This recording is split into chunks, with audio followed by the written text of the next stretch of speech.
Jesu, Jesu, Jesu, Jesu, Jesu, Jesu, Jesu.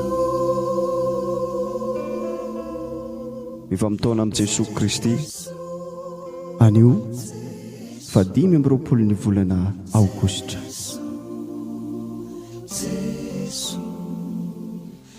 Izao no izy hatr'izay ka ho mandrakizay. Efa nisy hatramin'ny fahagolo ao arisy mandrakizay.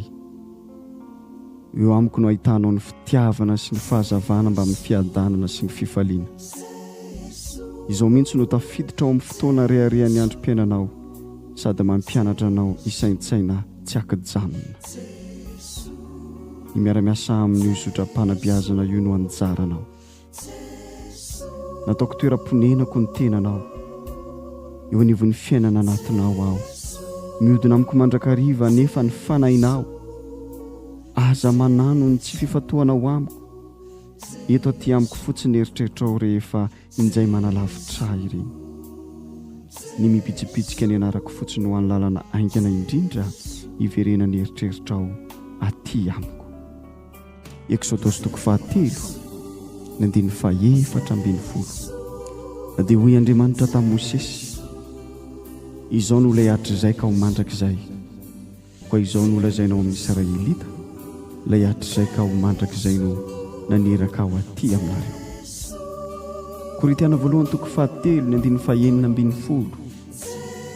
Tsy fantatrareo ve fa tempolin'Andriamanitra ianareo ary eo aminareo ny fanahin'Andriamanitra? Salamo 5:4 ka hatramin'ny 5:5.